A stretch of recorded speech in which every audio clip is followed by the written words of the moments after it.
Hello everyone, स्वागत है आपका एक और नई क्लास में।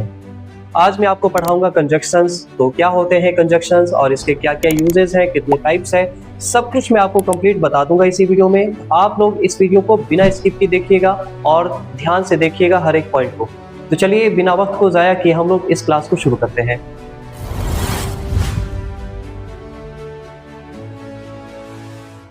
सबसे पहले बात करेंगे व्हाट इज कंजक्शन। कंजक्शन क्या होते हैं? तो कंजक्शन नाम है किसी वर्ड को जोड़ने का, किसी फ्रेजेस को जोड़ने का, या फिर किसी क्लॉज को जोड़ने का, या फिर सेंटेंसेस को जोड़ने का नाम होता है कंजक्शन। बस इसका काम होता है जोड़ना, शब्दों को जोड़ना। कैसे जोड़ना? यहाँ देखो, रिया एंड सीता आर फ्रेंड्स। रिया और सीता आपस में दोस्त हैं, तो एंड का इस्तेमाल करके रिया और सीता को एक कर दिया गया, जोड़ दिया गया, ज्वाइन कर दिया गया। रिया और सीता को जोड़ दिया गया और ये बता दिया गया दोनों फ्रेंड है। I wanted to go out but it started raining. यहाँ पे कंप्लीट सेंटेंसेस है, मैं जाना चाहता हूँ, मैं बाहर जाना चाहता हूँ, मगर बारिश शुरू हो चुकी है। तो बट लगा करके हमने दो सेंटेंसेस को जोड़ दिया है। तीसरा देख लो, यू कैन कम, तुम आ सकते हो अगर तुम चाहो, इफ यू वांट टू, तुम आ सकते हो अगर तुम चाहो। तो इसी तरह से हम लोग इस चीज को समझ सकते हैं। तो जरा ध्यान से देखिए, एंड लगा, बट लगा, इफ लगा, ये तीनों के जरिए हम लोगों ने किसी वर्ड को या फ्रेजेस को या सेंटेंसेस को आराम से जोड़ लिया है। तो अब बात करते हैं कितनी तरह के कंजक्शंस होते हैं। तो ज्यादा नहीं है, बस 3 तरह के कंजक्शन होते हैं। अगर हमने तीनों को पढ़ लिया ना, पूरा कंजक्शन हमें समझ में आ जाएगा। सबसे पहले बात करेंगे कोऑर्डिनेटिंग कंजक्शन, ठीक है। कोऑर्डिनेटिंग कंजक्शन, फिर आता है सब ऑर्डिनेटिंग कंजक्शंस, फिर आता है कोरिलेटिव कंजक्शंस। तो सबसे पहले बात कर लेंगे कोऑर्डिनेटिंग कंजक्शन, इसके बारे में कि क्या होता है कोऑर्डिनेटिंग कंजक्शंस। तो देखो, कोऑर्डिनेटिंग कंजक्शन नाम है किसी वर्ड को, किसी फ्रेजेस को या फिर किसी क्लॉजेस को इक्वल इंपॉर्टेंस के साथ जोड़। बराबर तरह के कोई वर्ड होंगे, बराबर तरह के सेंटेंसेस होंगे या क्लॉज होंगे या फ्रेज होंगे, इन सब को जोड़ने का काम कौन करेगा? कोऑर्डिनेटिंग कंजक्शन करेगा, ठीक है। और कुछ कॉमन कोऑर्डिनेटिंग कंजक्शन होते हैं, कुछ आम तरह के कोऑर्डिनेटिंग कंजक्शन जो हम लोग डेली लाइफ में इस्तेमाल करते हैं। उसे याद रखने का एक ट्रिक होता है जिसे कहते हैं fan boys. Fan boys, F से होता है फॉर, ए से होता है एंड, एन से होता है नॉर, बी से होता है बट, ओ से होता है और, वाई से होता है येट और एस से होता है सो। तो इन सभी को हम लोग आज डिटेल में जानेंगे कि इसका इस्तेमाल क्या है, इसका मतलब क्या है। तो चलो अभी मैं बता देता हूं। जो फैन बॉयज है, एफ फॉर होता है, फॉर के लिए। फॉर का इस्तेमाल क्यों होता है? रीजन बताने के लिए, कारण बताने के लिए। कैसे पता चलेगा? देखो, ही स्टेड होम, वह घर पे रुका। क्यों रुका? फॉर ही वाज सिक, क्योंकि वह बीमार था। बीमार था इसलिए वह घर पे रुका। तो यहाँ पे रीजन बता दिया। एंड लगा हुआ है, ठीक है, ए फॉर एंड। फिर आता है एंड। एंड इंफॉर्मेशन को जोड़ता है, तरह तरह की जानकारियों को ऐड कर देता है, तरह तरह के वस्तुओं को, व्यक्तियों को, जगहों को, किसी भी चीज को ऐड करने का काम करता है। She bought apples and oranges, यानी उसने खरीदा, क्या खरीदा? सेब खरीदे और संतरे खरीदे। तो एंड लगा दिया, सेब और संतरे, तो दोनों को जोड़ दिया। तो ये एक तरह का कोऑर्डिनेटिंग कंजक्शन हो गया। फिर आता है नॉर, एंड फॉर नॉर, तो शोज नेगेटिव एडिशन, ये नकारात्मक एडिशन को जाहिर करता है। नकारात्मक जो ऐड हो जाता है, इजाफा हो जाता है, उसको जाहिर करता है। जैसे ही डिडंट स्पीक, वह नहीं बोल सकता है, ना ही स्माइल कर सकता है। नॉर डिड ही स्माइल, ना तो उसने स्माइल किया। तो दोनों तरह के नेगेटिव एडिशन को जोड़ दिया इसने, नॉर लगा दिया, ठीक है। इसके बाद देख लो बट। बट होता है कंट्रास्ट शो करने के लिए, यानी अंतर जाहिर करने के लिए इसका इस्तेमाल करते हैं हम लोग। अंतर, बट का मतलब अंतर जाहिर करने के लिए। कैसे? शी इज टॉल, वह लंबी तो है, बट लेकिन, लेकिन लग गया। But her sister is short, लेकिन उसकी बहन छोटी है। हर सिस्टर इज शॉर्ट, वह लंबी है लेकिन उसकी बहन छोटी है, ठीक है। तो ये बट लगा दिया, तो ये कॉन्ट्रास्ट शो कर दिया। एक और कंजक्शन है कोऑर्डिनेटिंग कंजक्शन, जो है और फॉर और शोज चॉइस, ये चॉइस को जाहिर करता है, चॉइस दिखाता है, आपका चयन, जो आपने चयन किया है, चूज किया है, उसके बारे में बात करता है। डू यू वांट टी और कॉफी, क्या आप चाय या कॉफी लेंगे, ठीक है, आप क्या लेना चाहेंगे, चाय या फिर कॉफी। इसके बाद आता है येट, येट यानी अभी तक। शोज कॉन्ट्रास्ट, ये भी अंतर को जाहिर करता है। देखो, he worked hard, he worked hard, उसने बहुत मेहनत की, शिद्दत के साथ मेहनत की। येट ही फेल्ड, मगर वह फेल हो गया, लेकिन फिर भी वह फेल हो गया, ठीक है। इसके बाद आता है लास्ट शो। सो मतलब ये रिजल्ट को जाहिर करता है, नतीजा को दिखाता है। सो हम लोग तब लगाएंगे जब किसी सेंटेंसेस में हम लोग नतीजे को दिखाना चाहेंगे, रिजल्ट को दिखाना चाहेंगे।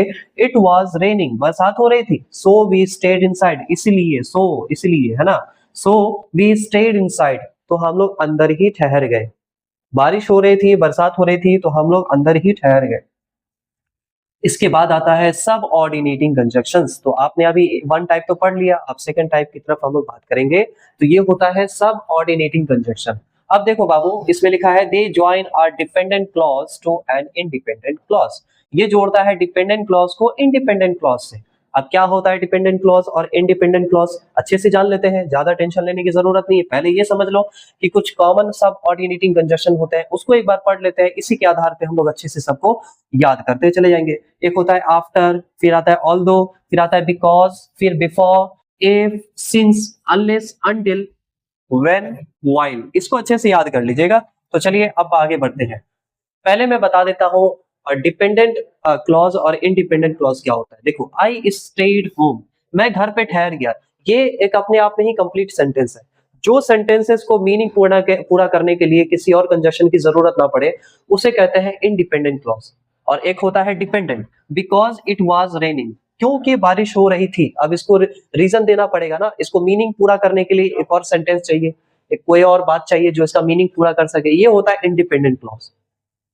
तो समझ में आ रहा है, ये है इंडिपेंडेंट, आई स्टेड होम, मैं घर पे ठहर गया। तो ये अपने आप में कंप्लीट सेंटेंसेस है, कंप्लीट सेंस बना रहा है। लेकिन ये अपने आप में कंप्लीट सेंस नहीं बना रहा है, बिकॉज इट वाज रेनिंग, क्योंकि बारिश हो रही थी, इट वाज रेनिंग। तो ये कंप्लीट सेंस नहीं बना रहा है, इसको नतीजा देना पड़ेगा। क्यों क्यों बारिश हो रही थी, उस टाइम क्या हुआ। तो हम घर पे ठहर गए, मैं घर पे ठहरा, आई स्टेड होम, मैं घर पे ठहर गया, बिकॉज इट वाज रेनिंग। तो देख लो, इसमें कुछ कंजक्शन है जो अभी हमने पढ़ा है, जैसे बिकॉज, क्योंकि, तो कैसे इस्तेमाल करेंगे, I stayed home because it was raining. तो ये इंडिपेंडेंट क्लॉज से डिपेंडेंट क्लॉज को आपस में जोड़ने का काम किया, वेल्डिंग करने का काम किया, दोनों को आपस में इसने जोड़ दिया है। नेक्स्ट देख लो ऑल्दो, हालांकि, ऑल्दो का मीनिंग होता है हालांकि, जबकि, यद्यपि भी कहते हैं हिंदी में हम लोग। तो ऑल्दो ही इज रिच, हालांकि वह अमीर है, ही इज अनहैप्पी, लेकिन वो ना खुश है, वो खुश नहीं है, ही इज अनहैप्पी। फिर आता है when, I will call you when I arrive, जब मैं पहुंच जाऊंगा तो मैं तुम्हें कॉल कर दूंगा। ठीक है, I will call you when I arrive, I will call you, मैं तुम्हें कॉल कर दूंगा when I arrive.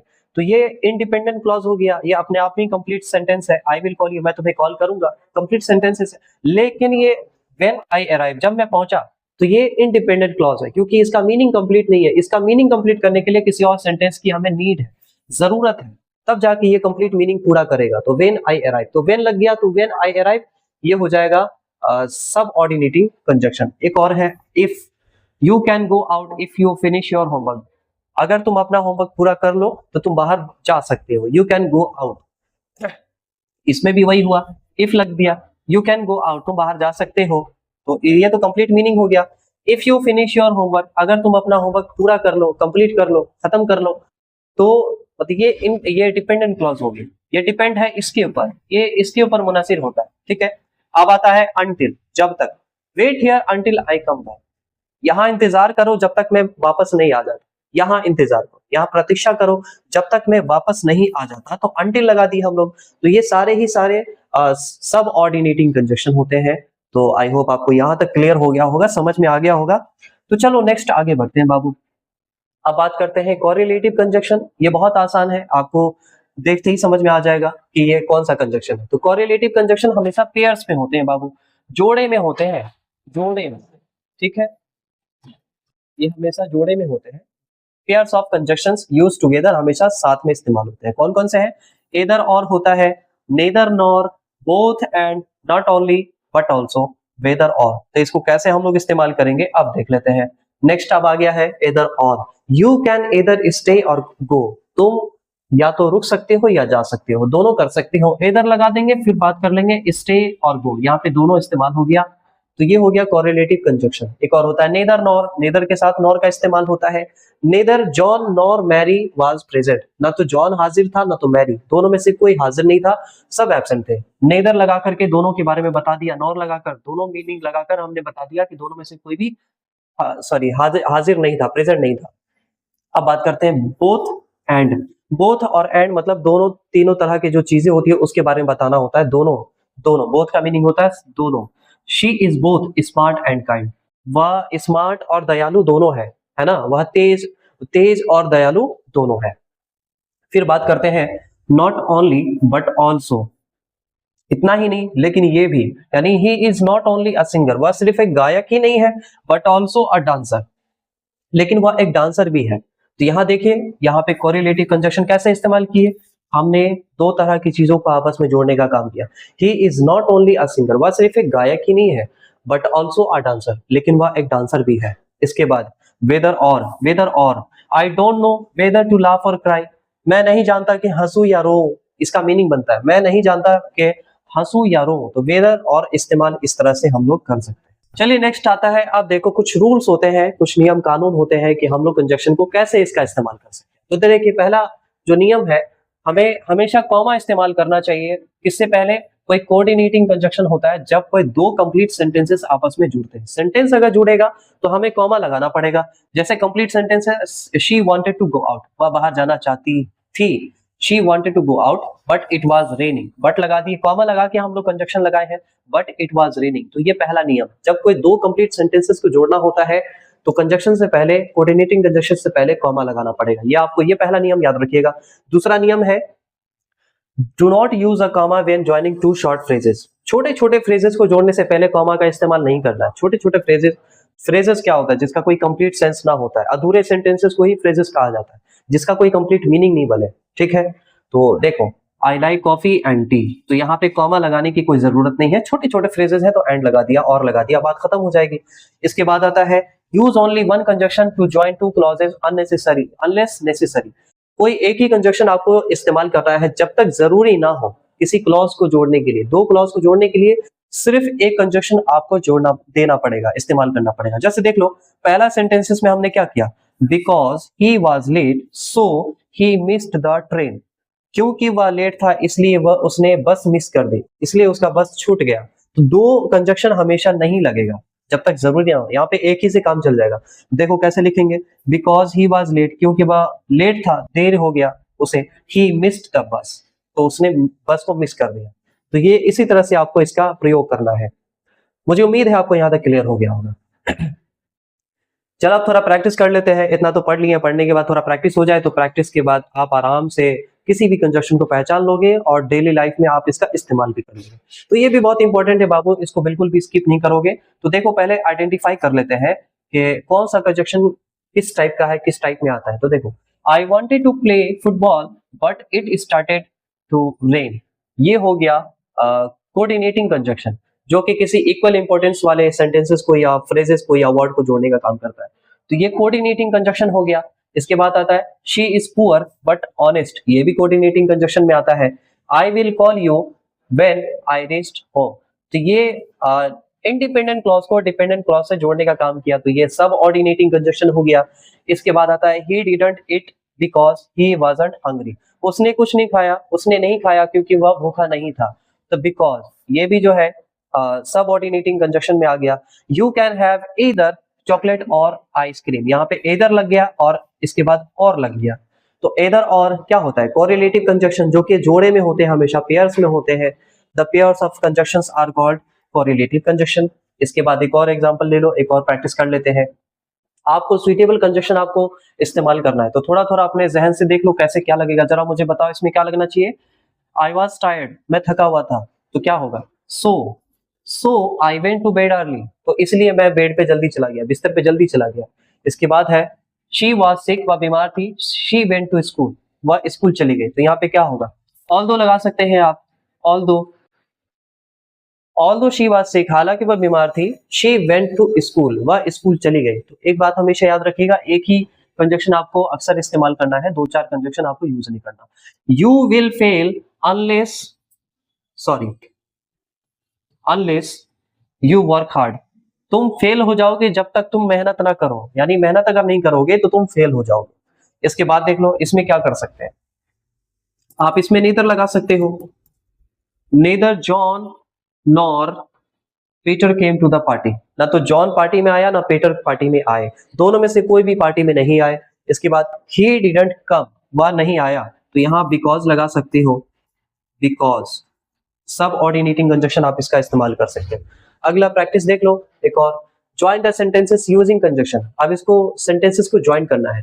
I was hungry, तो इसमें क्या आएगा, सो लगा देना, so I ate apple, I ate an apple. He is intelligent but she is hard working, वह तेज है, वह बुद्धिमान है, मगर लेकिन वह लड़की जो है वो मेहनती है, she is hard working. We missed, because लगा दोगे, बिकॉज वी वर लेट, हम लोगों ने बस मिस कर दी क्योंकि हम लोग लेट हो गए थे, हम लोग देर से थे। वी कैन स्टे हेयर, हम लोग यहाँ ठहर सकते हैं, sorry you can stay here, तुम यहाँ ठहर सकते हो, यहाँ पे और लगा दो, इधर लगा देना, इधर यू कैन स्टे हेयर, और यहाँ पे क्या एक्स्ट्रा लिखा गया, सॉरी,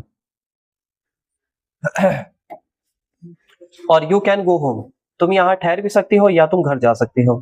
ही इज रिच, वह अमीर है, बट लगा सकते हो यहाँ पर बीच में, but he is not happy. चलो नेक्स्ट हम लोग एक और देख लेते हैं बाबू। अब इसे अंडरलाइन करके हमें बताना है कि ये किस टाइप का कंजक्शन यहाँ पे है। तो देखो, although it was late we continued working, यहाँ पे इंडिपेंडेंट क्लॉज को जोड़ने का काम कर रहा है डिपेंडेंट क्लॉज से। ऑल्दो इट वाज लेट, हालांकि देर हो गई थी, वी कंटिन्यूड वर्किंग, हम लोगों ने काम जारी रखा, ठीक है। तो ये क्या हो जाएगा, सब ऑर्डिनेटिंग आ जाएगा, subordinating. She is not only beautiful but also smart, वह सिर्फ सुंदर ही नहीं बल्कि स्मार्ट भी है, तेज भी है। तो ये कौन सा हो जाएगा, कोरिलेटिव में आ जाएगा ना, ये वाला कोरिलेटिव में आ जाएगा। ये correlative, not only but also, correlative पढ़ाया था, याद हो गया होगा। You can come with me और वेट हियर, यहाँ पे और लगा दिया। तो ये कौन सा है, कोऑर्डिनेटिंग कंजक्शन में आता है। हमने फैन बॉयज पढ़ा है ना, तो वही है, और फैन बॉयज में आता है ओ फॉर और, वो याद होगा आपको। तो ये कोऑर्डिनेटिंग कंजक्शन आ रहा है। इसके बाद है you didn't go out because it was raining, because लगा दिया, यानी डिपेंडेंट क्लॉज, यानी इंडिपेंडेंट क्लॉज को डिपेंडेंट क्लॉज से जोड़ने का काम क्या कौन करता है, सब ऑर्डिनेटिंग कंजक्शन करता है। ईदर टेक द बस और वॉक, या तो बस ले ले या तो हम लोग पैदल चले, है ना। तो ये कोरिलेटिव में आता है, जोड़े में इस्तेमाल हो रहा है, पेयर्स में इस्तेमाल हो रहा है, तो किस में आएगा, कोरिलेटिव में आएगा। तो चलिए अब तक हम लोगों ने जितना पढ़ा है उसको एक बार हम लोग रिवीजन कर लेते हैं, उसका समरी कर लेते हैं। तो देखिए हम लोगों ने अब तक क्या क्या पढ़ा है। कंजक्शंस आर जॉइनिंग वर्ड्स, यानी कंजक्शन जोड़ने वाले शब्दों को कहा जाता है जो जोड़ता है वर्ड्स को, ठीक है। एक और है कोऑर्डिनेटिंग कंजक्शन क्या होता है, जो इक्वल टाइप के वर्ड को, सेंटेंसेस को या क्लॉजेस को जोड़ने का काम करता है, वो होता है कोऑर्डिनेटिंग कंजक्शन। एक और होता है सब ऑर्डिनेटिंग कंजक्शन, जो जोड़ता है डिपेंडेंट क्लॉज को और इंडिपेंडेंट क्लॉज को आपस में, तो इसे कहते हैं सब ऑर्डिनेटिंग कंजक्शन। फिर आता है कोरिलेटिव कंजक्शन हमेशा जोड़े में होते हैं, पेयर्स में होते हैं। आई होप आपको ये क्लास अच्छा लगा होगा, ये वीडियो अच्छा लगा होगा। अगर ये वीडियो आपको अच्छा लगा, थोड़ा सा भी हेल्पफुल हो, तो इस वीडियो को लाइक कीजिए और अपने फ्रेंड्स में इसको शेयर कीजिए। तो फिर मिलते हैं हम लोग एक और वीडियो में, तो तब तक के लिए आप अपना ख्याल रखिए।